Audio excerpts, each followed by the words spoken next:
किसी गांव में 3 भाई रहते थे। वो इतने गरीब थे कि उनके पास अपना कहने के लिए सिवाय नाशपाती के एक दरख्त के और कुछ भी ना था। वो जिस छोटी सी झोंपड़ी में रहते थे उसी के पास वो नाशपाती का दरख्त भी खड़ा था।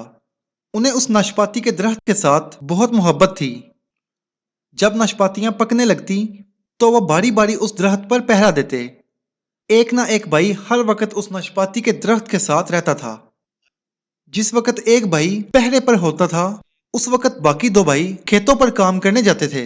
मगर ज्यादा से ज्यादा काम करने पर भी वो किसी तरह भी अपना पेट ना पाल सकते थे। यहाँ तक कि पहनने के लिए भी ढंग के कपड़े ना मिलते थे। एक दिन एक रहमदिल परी उस रास्ते से निकली। उसने देखा कि ये 3 लड़के कितने अच्छे हैं, फिर भी इनके पास खाने के लिए कोई अच्छी चीज नहीं है। ये बहुत गरीब हैं। उन तीनों की ये हालत देखकर परी को उन पर रहम आ गया और वो सोचने लगी कि किसी तरह इनकी मदद करनी चाहिए। बहुत सोचने पर एक तजवीज उसके जहन में आई। वो बेस बदल कर एक बिकारन बन गई और फिर लंगड़ाती हुई नाशपाती के दरख्त के पास पहुंची। जब वो वहां पहुंची तो उस वक्त बड़ा भाई पहरा दे रहा था। बिकारन ने कहा, क्या मुझे कुछ नाशपातियां मिल सकती हैं? लड़के ने फौरन नाशपातियां तोड़ी और कहा, तुम मेरे हिस्से की सब नाशपातियां ले लो। मैं तुम्हें इससे ज्यादा नहीं दे सकता क्योंकि बाकी नाशपातियां मेरे भाइयों की हैं। बूढ़ी बिकारन ने नाशपातियां ले लीं और बड़े भाई को दुआएं देकर वहां से चली गई। अगले दिन मंझला भाई दरख्त के पहरे पर था। रहमदिल परी बिकारन की शक्ल में फिर आई। उसने उसी तरह से कुछ नाशपातियां मांगी। मंझले भाई ने अपने हिस्से की सब नाशपातियां उस बुढ़िया को दे दी। वो तो और भी देने को तैयार था, मगर छोटे भाई के हिस्से को वो हाथ लगाना मुनासिब नहीं समझता था। उससे अगले दिन तीसरे भाई के पहरे की बारी आई। रहमदिल परी उसी तरह बिकारन के रूप में आई। उसने छोटे भाई से नाशपातियां मांगी। छोटे भाई ने भी बाकी सब नाशपातियां उसे दे दी। इस तरह दरख्त पर एक भी नाशपाती बाकी ना रही। अगले दिन तीनों भाई खेत में जाने की तैयारी में मसरूफ थे कि इतने में वो परी अपनी असली शक्ल में उड़कर उनके जंगले पर बैठ गई और बोली, लड़कों, मैंने तुम में से हर एक की आजमाइश की। मैंने ये देखा कि जहां तक रहमदिल होने की बात है तुम में से कोई किसी से कम नहीं। मैं तुम लोगों से खुश हूं। अब तुम लोग मेरे साथ आओ। मैं तुम लोगों को ये बताऊंगी कि किस तरह तुम अच्छा खाना और अच्छे कपड़े पा सकते हो। तीनों भाई उसके पीछे हो लिए। परी उन्हें एक जंगल में ले गई। उस जंगल में दरख्त इतने घने थे कि सूरज की किरणें भी कभी जमीन पर नहीं पहुंच सकती थीं। परी कभी उन्हें पहाड़ पर चलाती तो कभी घाटियों में से ले जाती। आखिरकार वो एक बहुत बड़ी नदी के पास पहुंच गई जो पहाड़ से बहती हुई मैदानों की तरफ जा रही थी। जब सब लोग यहाँ आ गए तो परी खड़ी हो गई और उसने कुछ कहना शुरू कर दिया, मगर नदी की धार से इतना शोर हो रहा था कि उसकी एक भी बात किसी को सुनाई ना दी। फिर उसने हर एक के पास जाकर अपनी बात कही। उसने बड़े लड़के से कहा, यहाँ मैं तुम्हें जो तुम मांगोगे वो दूंगी, इसलिए कुछ मांग लो। बड़ा भाई उस वक्त प्यास के मारे परेशान हो रहा था। उसने बगैर कुछ सोचे समझे कह दिया, मैं ये चाहता हूं कि ये पूरी नदी शरबत बन जाए और ये मेरी हो।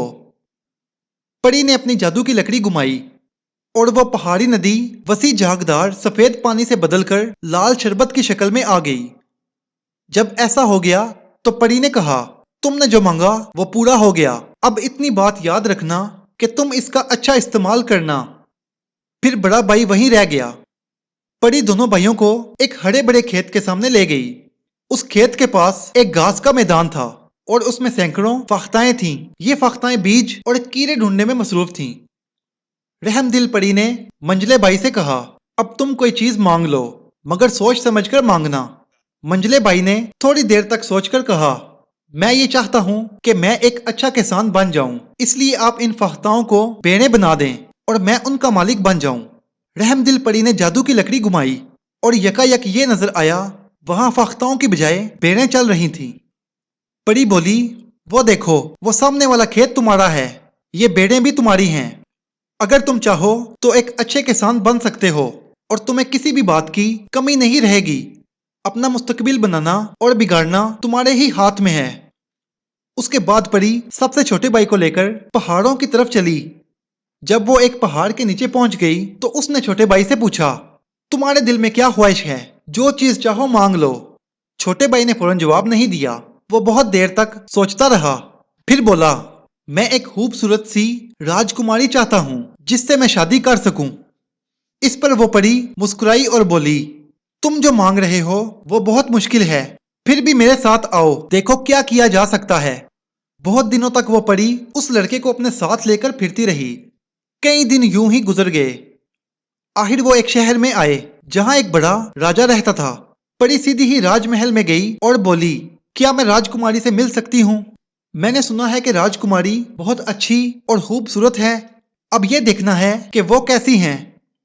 परी को इजाजत मिल गई, मगर छोटा भाई दिल ही दिल में घबरा रहा था कि मैं एक बहुत ही मामूली आदमी हूँ, भला मेरी शादी एक राजकुमारी से क्यों कर हो सकती है। परी ने यह भांप लिया कि वो लड़का क्या सोच रहा है।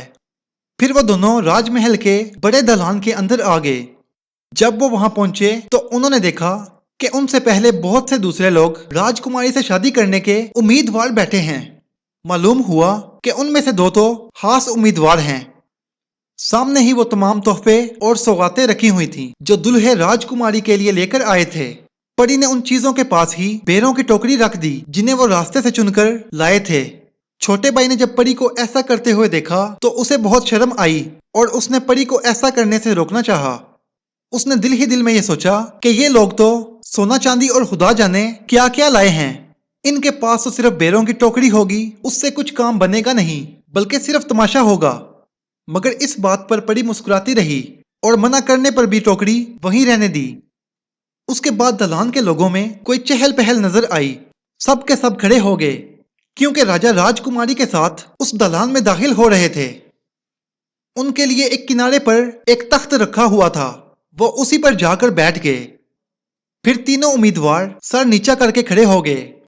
राजकुमारी ने जल्द ही इस बात को ताड़ लिया कि अगरचे छोटा भाई फटे कपड़ों में था, फिर भी वो देखने में दूसरे उम्मीदवारों से ज्यादा खूबसूरत नजर आता था और वो मिजाज का भी अच्छा मालूम होता था।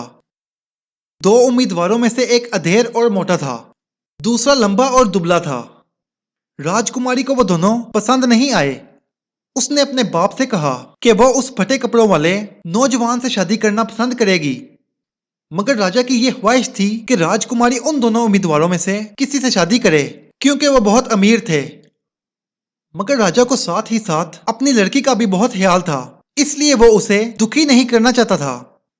राजा ने सोचा कि भला किस तरह मालूम हो कि इनमें से कौन सबसे अच्छा है। जब परी ने यह देखा कि राजा लंबी सोचों में पड़ा है तो वो आगे बढ़ी और बोली, महाराज, आप इस तरह ये मामला तय करें कि इन तीनों को अंगूर की 3 नई बेलें अपने महल में लगाने को दें। जिसकी बेल में 3 दिन के अंदर ही फल आ जाए उसी से अपनी लड़की की शादी कर दें। राजा ने दिल ही दिल में सोचा कि यह तरीका अच्छा रहेगा क्योंकि ना तो 3 दिन में किसी बेल से अंगूर लगेगा और ना ही इनमें से किसी के साथ मेरी बेटी की शादी होगी। इसलिए राजा ने फौरन हुक्म दे दिया। अंगूर की 3 बेलें लाकर हाजिर की गईं। उन बेलों पर उम्मीदवारों के नाम लिखवा दिए गए और उन्हें राजमहल के बाग में लगवा दिया गया। राजकुमारी हर घंटे देखती रही कि किसी बेल में फल आता है कि नहीं, मगर किसी में भी फल आता दिखाई ना दिया। जब 2 दिन हो गए तो राजकुमारी बहुत मायूस हुई और वो समझ गई कि इनमें से किसी में भी फल नहीं आएगा। वो दिल ही दिल में दुआ मांग रही थी कि उस गरीब नौजवान के नाम से जो बेल लगाई गई थी उसमें फल लगे और इस तरह उसकी शादी उसके साथ हो जाए। तीसरे दिन राजकुमारी मायूस होने पर भी अंगूर की बेल को देखने के लिए गई। रास्ते में वही गरीब नौजवान मिला। उस पर राजकुमारी ने यह समझा कि इतने बड़े राजमहल में शायद नौजवान रास्ता भूल गया, मगर गरीब नौजवान भी अंगूर की बेल ही देखने जा रहा था। जब दोनों साथ ही साथ बेलों के पास पहुंचे तो उन्होंने देखा कि एक बेल में बहुत से अंगूर लगे हैं। जब राजकुमारी ने यह देखा कि यह वही बेल है जिस पर उस गरीब नौजवान का नाम लिखा है तो वो इतनी खुश हुई कि तालियां बजाने लगी। नौजवान भी खुशी से उछल पड़ा। फिर वो दोनों राजा के पास पहुंचे। राजा इस बात पर ज्यादा खुश नहीं हुआ क्योंकि राजा का यह कहना था कि इतने गरीब नौजवान के साथ राजकुमारी का ब्याह नहीं हो सकता, मगर वादा तो किया जा चुका था, फिर जाने का कोई रास्ता न था। फिर उन दोनों की शादी हो गई। फिर नौजवान अपनी दुल्हन को जंगल के अंदर एक छोटे से मकान में ले गया। ये मकान उसे परी की तरफ से मिला था। उसी छोटे से मकान में वो दोनों खुशी के साथ रहने लगे। 1 साल के बाद परी ये देखने के लिए निकली कि तीनों भाई किस तरह जिंदगी बसर कर रहे हैं। पहले वो बड़े भाई के पास गई। वहां उसने भिखारन की शक्ल इख्तियार करके उससे 1 प्याला शरबत मांगा। जिन दिनों वो गरीब था उन दिनों उसने भिखारन को अपना सब कुछ दे दिया था, मगर जब अब उसके पास दौलत ही दौलत थी, उसने 1 प्याला शरबत भी ना दिया। वो बोला, इसी तरह मैं हर एक को शरबत दिया करूं तो बस काम हो चुका, फिर तो मैं इसी काम का रह जाऊंगा। परी चली गई और उसके पीठ फेरते ही शरबत की नदी फिर से पानी की नदी बन गई। बड़े भाई ने देखा कि उस पर क्या आफत आई है। वो परी की खुशामद करने लगा, मगर परी ने सर हिलाते हुए कहा, जो जिस चीज के काबिल नहीं है उसे वो चीज नहीं मिलनी चाहिए। अब परी मंझले भाई के पास पहुंची। वहां उसने खाना मांगा। उस पर मंझला भाई बोला, मैं कभी मुफ्त में कुछ नहीं देता। मेरी समझ में ऐसी बख्शिश का मतलब यह है सुस्त लोगों का हौसला बढ़ाया जाए। उसका ऐसा कहना था कि वो सारी खेती और भेड़ें वहां से गायब हो गईं। सामने एक उजड़ा हुआ मैदान दिखाई दिया जिसमें फाख्ताएं चुग रही थीं।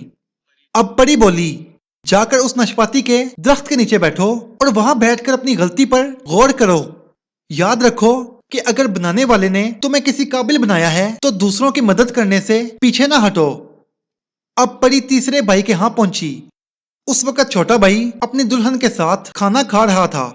भिखारन को सामने देखते ही उसको अपने पिछले दिन याद आ गए और बगैर भिखारन के कुछ कहे वो बोला, आओ अंदर आओ और हमारे साथ खाना खाओ। लेकिन परी ने जो नजर दुराई तो देखा कि वहां रोटियां खत्म हो चुकी थीं। मगर राजकुमारी बोली, मैं अभी ही और रोटी पकाकर लाती हूँ, आप उतनी देर बैठकर सुस्ताएं। जो कुछ रुका सूखा घर में है अभी तैयार करके लाती हूँ। फिर राजकुमारी रोटी बनाने में लग गई और थोड़ी ही देर में रोटियां तैयार हो गईं। परी को पेट भरकर खाना खिलाया गया। उसके बाद जब वो जाने लगी तो राजकुमारी ने बहुत मोहब्बत से कहा, माँ जी हमारे पास ही रह जाएं। इस पर परी ने अपनी जादू की लकड़ी घुमाई और चारों तरफ से बहुत जोर से शोर आने लगा। डर कर छोटे भाई और राजकुमारी ने आंखें बंद कर लीं और वो दोनों जमीन पर लेट गए। जब शोर बंद हुआ और उन्होंने आंखें खोली तो देखा कि वो छोटा सा मकान उड़ गया है और उसकी जगह एक आलीशान महल खड़ा है। ये महल इतना बड़ा था कि राजकुमारी के बाप के पास भी इतना बड़ा महल नहीं था। अब वो दोनों उसी में सुख चैन से रहने लगे और बरसों तक लोगों के साथ भलाई करते रहे।